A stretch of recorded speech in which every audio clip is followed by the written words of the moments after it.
Vous hésitez à payer un challenge propre firme, vous avez entendu parler de ces boîtes qui prêtent du capital pour trader, mais vous avez la trouille de lâcher une centaine d'euros pour rien. C'est exactement pour vous que j'ai fait cette vidéo. Parce que moi, j'ai essayé de devenir trader funded et il y a 4 choses que personne ne vous dit avant de payer votre challenge. Pas sur les bons côtés, sur ce qui se passe vraiment quand vous êtes dans le challenge. Avec les règles sur les bras, votre trade ouvert et votre cerveau qui commence à bugger. Dans cette vidéo, on va voir ensemble les règles qui vous piègent sans que vous le voyez venir, ce que vous touchez vraiment sur vos gains et le moment où mon cerveau a complètement bugué entre le compte démo et le vrai. Et la vérité numéro 4 qui m'a presque fait tout arrêter. Et à la fin, vous saurez si j'ai fini par passer. Restez bien jusqu'à la fin. Alors, pourquoi j'ai tenté le coup? Moi, comme beaucoup, j'avais une stratégie, pas parfaite, mais cohérente. Le problème, c'est que trader avec un petit capital, ça avance vraiment lentement. Vous faites 5% de gain sur un compte de 500 dollars, ça fait 25 dollars. C'est pas de quoi changer votre vie. Donc, quand j'ai découvert le concept des propres firmes, j'ai tout de suite vu l'intérêt. Une propre firme, c'est une boîte qui vous prête du capital pour trader. Vous payez un droit d'entrée, vous passez une évaluation et si vous respectez leurs règles, ils vous donnent accès à un compte de 50 000, 100 000, parfois plus pour trader à leur place. Et vous gardez une part des gains. J'ai choisi WeGetFunded pour tester, le lien est en description si vous voulez voir leur offre. Ce que j'ai aimé, c'est la simplicité du tableau de bord. Vous voyez en temps réel où vous en êtes sur vos objectifs, combien il vous reste de marge avant d'être coupé et vos trades du jour. C'est clair, ça aide à rester organisé. Mais avant même de trader, il y avait des règles à comprendre. Et c'est là que ça devient intéressant. La première vérité que personne ne vous dit, c'est que les règles sont conçues pour vous faire échouer si vous traitez comme d'habitude. La plupart des challenges fonctionnent en 2 phases. La phase 1 et une phase 2. Vous devez passer les deux pour accéder au compte financier. En phase 1, vous avez un objectif de gain à atteindre, un profit target, disons 8 à 10% du capital du compte. Et vous avez des limites à ne jamais dépasser. La première limite, c'est le drawdown journalier. C'est la perte maximale que vous avez le droit de faire en une seule journée, avant qu'il coupe votre accès, typiquement autour de 4 à 5%. Le deuxième, c'est le drawdown total. Le drawdown, c'est la perte cumulée depuis le départ. Si votre compte descend de plus de 8 à 10% depuis le début, c'est terminé. Et il y a souvent un minimum de jours de trading. Vous ne pouvez pas juste faire un seul trade gagnant et déclarer victoire. Alors je me suis dit, pas de problème, j'ai l'habitude de gérer mon risque.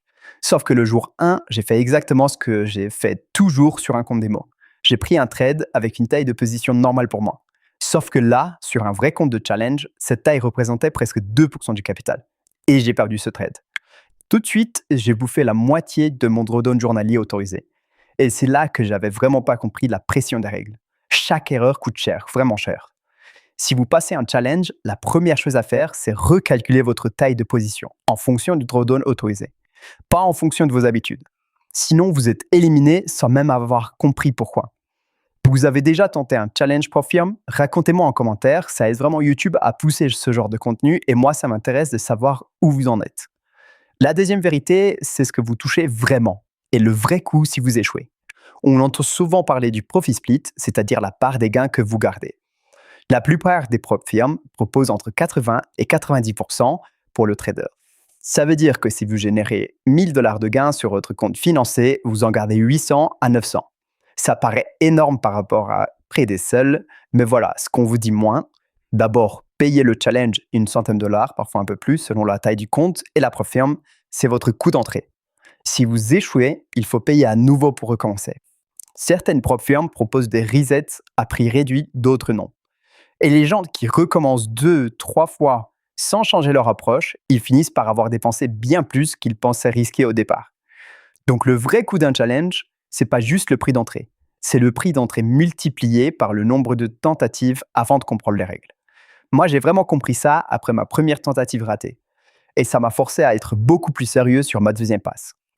La troisième vérité, et franchement, c'est celle qui m'a le plus surpris, l'argent change votre cerveau, même sur un compte simulé. Je vais vous raconter ce qui s'est passé vers le milieu de mon challenge. J'avais un setup que je connaissais bien, je l'avais tradé des dizaines de fois sur un compte démo, j'avais une entrée claire et un objectif de gain cohérent. J'avais aussi un stop loss défini. Le stop loss, c'est le niveau de prix où vous sortez si le trade tourne mal. Sur compte démo, ce type de trade me donnait de bons résultats. Là, j'entre en position et là, je commence à regarder le prix tick par tick. Le prix recule légèrement vers mon stop, pas grand-chose, c'est normal dans n'importe quel trade. Mais moi, je me dis, si ce trade touche mon stop, j'ai perdu encore 1,5% du compte. Mon drawdown journalier est déjà entamé, je risque d'être trop proche de la limite. Alors, qu'est-ce que j'ai fait? J'ai déplacé mon stop loss. J'ai reculé mon stop pour lui donner plus de marge, ce qu'on n'est jamais censé faire. Ce qu'on sait tous qu'on ne doit jamais faire. Et le trade a continué à reculer, jusqu'à toucher ce nouveau stop encore plus loin. Ce que j'aurais perdu sur le stop original, 1,5%. Ce que j'ai finalement perdu, c'est 2,8%. Sur compte démo, j'aurais jamais fait ça. Mais avec les règles du challenge sur des bras, avec la pression du drawdown, mon cerveau a recablé sa façon de prendre des décisions. La peur de perdre le challenge m'a fait prendre une mauvaise décision. Et cette mauvaise décision m'a coûté plus que la perte elle-même. C'est le paradoxe du challenge Profium. Les règles sont là pour vous protéger, mais si vous tradez pour éviter les règles, vous allez vous planter encore plus vite. Donc ce que j'ai appris là-dessus, tradez votre setup, pas les règles. Votre stop, vous le placez au bon endroit selon votre analyse, pas selon le drawdown restant. Si le drawdown restant est insuffisant pour vos trades habituels, vous ne tradez pas ce jour-là. Et maintenant la quatrième vérité, celle qui m'a presque fait abandonner. Ce qui vous empêche de passer un challenge, c'est pas toujours votre stratégie, c'est votre comportement sur la durée. Voilà ce qui se passe sur plusieurs jours de challenge. Jour 1, vous êtes concentré, discipliné, vous respectez votre plan. Jour 3, vous avez perdu du terrain, vous avez besoin de rattraper. Vous commencez à prendre des trades que vous n'auriez jamais pris normalement. Des trades moins bons, des setups à la limite, c'est ce qu'on appelle le surtrading. Le surtrading, c'est trader trop par impatience ou par panique.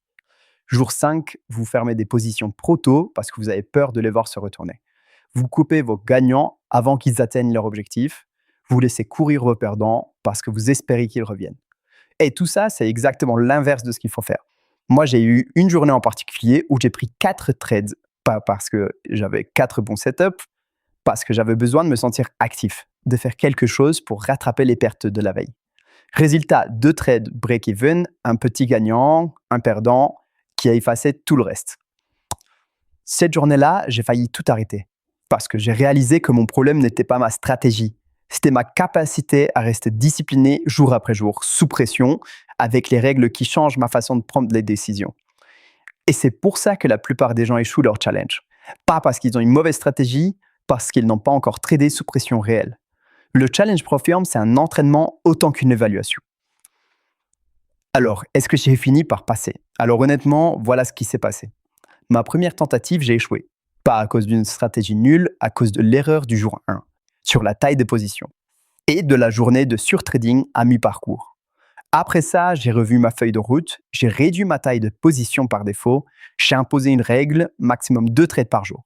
Et j'ai arrêté de toucher mes stops une fois qu'ils étaient placés. La deuxième tentative, j'ai passé la phase 1. Et franchement, c'est pas parce que j'étais meilleur trader, c'est parce que j'avais compris comment me comporter face aux règles. C'est la vraie leçon du challenge Profium. Maintenant, parlons de ce que ça vaut pour vous. Bon, concrètement, le challenge Profium, c'est pour qui? C'est pour vous si vous avez déjà une stratégie testée, pas une idée de stratégie, une stratégie que vous avez tradée sur plusieurs semaines avec des résultats cohérents. C'est pour vous si vous êtes à l'aise avec la gestion du risque et si vous savez fixer un stop loss et le respecter sans le déplacer. C'est pour vous si vous cherchez à accéder à plus de capital que ce que vous avez sans mettre des milliers de dollars en jeu. Par contre, si vous débutez vraiment en trading, si vous n'avez pas encore de stratégie testée, le challenge va juste vous faire perdre le coup d'entrée. Revenez dans 6 mois après avoir vraiment bossé votre approche. Et si vous tradez sous émotion, si vous avez du mal à respecter votre plan quand un trade tourne mal, réglez ça d'abord. Le challenge, c'est une loupe. Vos qualités s'amplifient et vos défauts aussi. Pour ceux qui veulent vraiment se lancer, voilà ce que je recommande. WeGetFunded, c'est la plateforme que j'ai utilisée pour mes tests. Le lien est en description, c'est un lien affilié, ça me soutient sans rien vous coûter en plus. Ce que j'apprécie chez eux, les règles sont claires, le dashboard vous donne une visibilité en temps réel sur votre progression et le compte est simulé, donc vous ne risquez pas votre argent au sens traditionnel du terme. Vous risquez le coût du challenge, c'est tout.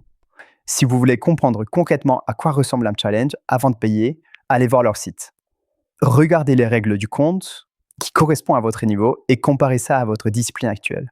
Ça vous dira si vous êtes prêt ou si vous avez encore des choses à régler d'abord. Mon verdict final sur l'expérience, ça vaut le coup si vous avez déjà une base solide et que vous êtes prêt à travailler sur votre comportement sous pression.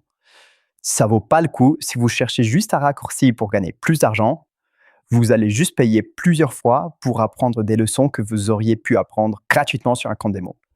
Mais si vous êtes discipliné, que vous avez une stratégie et que vous voulez accéder à du vrai capital sans risquer vos économies, le format propre firme est vraiment intéressant. La difficulté, c'est pas les marchés, c'est vous-même. Et ça, aucune propre firme ne vous le dira dans sa page de vente. À plus.